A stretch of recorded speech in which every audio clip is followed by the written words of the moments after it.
नमस्कार। You and yoga में पुनः आपका स्वागत। कल के अंक में हमने देखा था शिव सर्वोदय के पाठ्यक्रम में कि किस प्रकार पंच तत्वों के साथ सामंजस्य स्थापित करने से अष्ट सिद्धियों की प्राप्ति हो सकती है। अब हमारे मन में प्रश्न उठता है कि अष्ट सिद्धियाँ क्या हैं, ये 8 प्रकार की सिद्धियाँ क्या हैं। तो अष्ट सिद्धियाँ क्या हैं, इनके बारे में हम पतंजलि योग सूत्र की ओर देखते हैं तो हमको 2 श्लोक मिलते हैं। उन श्लोकों में हम देखते हैं कि किस प्रकार से इन 8 सिद्धियों के बारे में बताया गया है। पहले तो ये देखें कि ये पतंजलि योग सूत्र के विभूतिपाद का 44वां श्लोक है।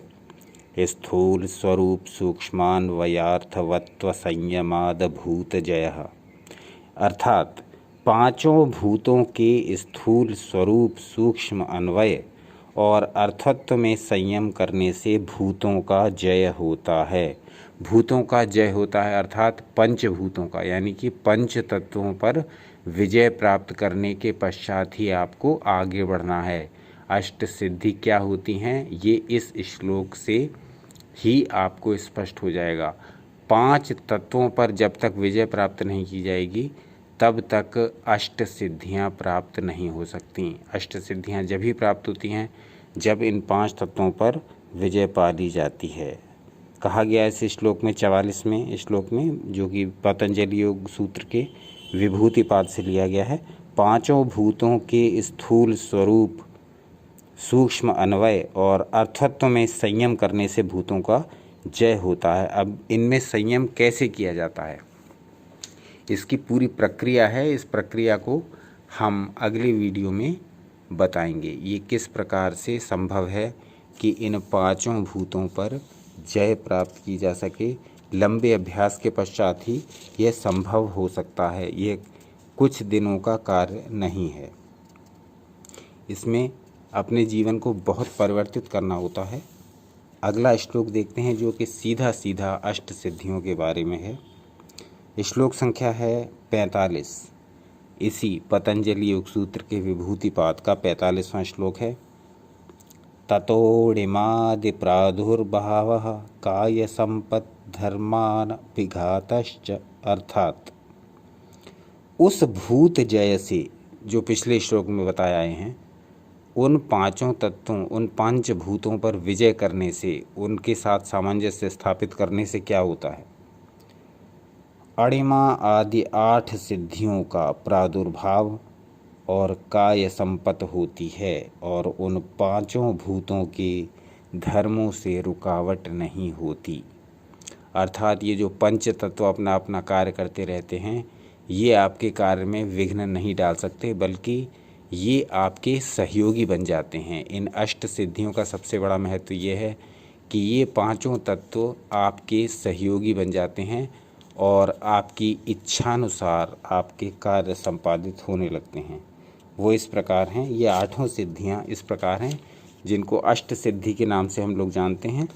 वो कौन कौन सी होती हैं अष्ट सिद्धि, अब इसमें स्पष्ट किया गया है। सिद्धि नंबर 1, अणिमा। अणिमा कहते हैं शरीर को सूक्ष्म कर लेना, अणु के समान, एटम के समान। इसमें अपने शरीर को अत्यधिक सूक्ष्म, यानी कि बिल्कुल इस प्रकार का किया जा सकता है जो दिखाई भी ना दे। तो अणिमा सिद्धि जो होती है वो शरीर को सूक्ष्म करने के लिए प्रयोग की जाती है। दूसरे नंबर की सिद्धि है लघिमा। लघिमा का अर्थ अपने शरीर को अत्यधिक हल्का कर लेना, अपने वज़न को बहुत परसेंटेज में एकदम इस प्रकार से गिरा लेना कि आपका वज़न यदि 100 किलो है तो यहाँ आपका वज़न मात्र 20 ग्राम या 40 ग्राम तक रह जाएगा। तो लघिमा का अर्थ हुआ अपने वज़न को अत्यधिक कम कर लेना। नंबर 3 सिद्धि है महिमा। महिमा का अर्थ है महान, अपने शरीर को महान यानी बड़ा कर लेना, अपने शरीर का आकार जितना चाहें उतना बढ़ा लेना। चौथे नंबर की सिद्धि प्राप्ति, जिस पदार्थ को चाहें प्राप्त कर लेना। प्राप्ति, आपने फल की इच्छा की, आपने मेवे की इच्छा की, आपने धन की इच्छा की और वो आपके समक्ष प्रस्तुत हो जाएगा। ये सिद्धि है प्राप्ति सिद्धि नंबर 4। अब 5वीं सिद्धि आती है नंबर 5, प्राकाम्य। प्राकाम्य सिद्धि का क्या कार्य है? बिना रुकावट के इच्छा पूर्ण होना। इसमें आपकी जो भी इच्छा है, जो भी मर्यादा के भीतर इच्छा है, वो आपकी इच्छा पूरी होगी बिना किसी रुकावट के। तो ये 5वीं सिद्धि है, प्राकाम्य सिद्धि। अब आती है सिद्धि नंबर 6, वशित्व। वशित्व का अर्थ है 5 भूतों तथा भौतिक पदार्थों को वश में कर लेना। इनमें 5 तत्व अपने वश में आ जाते हैं, वो अपनी इच्छानुसार कार्य करने लगते हैं और इनके कार्यों को आप नियंत्रित कर सकते हैं।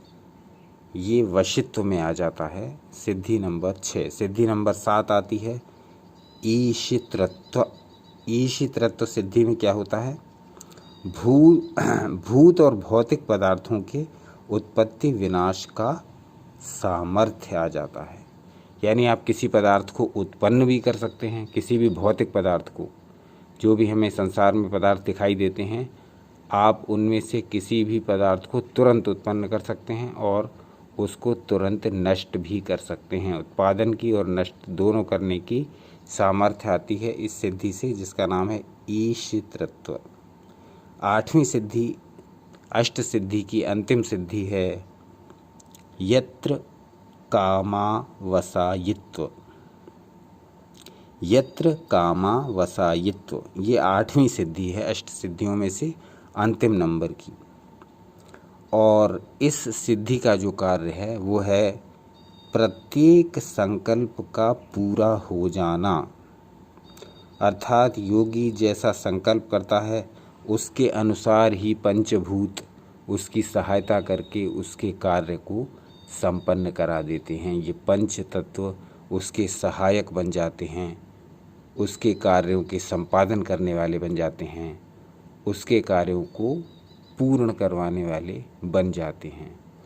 तो ये थीं 8 प्रकार की सिद्धियां, जिनको हम लोग अष्ट सिद्धि के नाम से बहुत पहले से जानते आ रहे हैं। अष्ट सिद्धि का नाम हमने बहुत से मंत्रों, चालीसे और बहुत सारी आरतियों में सुना है, परंतु अष्ट सिद्धियां क्या हैं इनके बारे में बहुत कम जानकारी होती है। तो अष्ट सिद्धियां ये 8 प्रकार की सिद्धियां हैं और यह योगी को विशेष प्रकार की क्रियाओं के करने से और स्वर योगी को विशेष प्रकार की क्रियाओं को करने से प्राप्त होती हैं। पंचभूतों पर जय करने के बाद, यानी पंचभूतों को अपने वश में करने के पश्चात यह 8 सिद्धियां बहुत सरलता से एक योगी को, एक स्वर योगी को प्राप्त हो जाती हैं। तो पंचभूतों का जय कैसे किया जाता है ये हम किसी अगले अंक में आपको किसी वीडियो में इसकी विस्तृत जानकारी देंगे।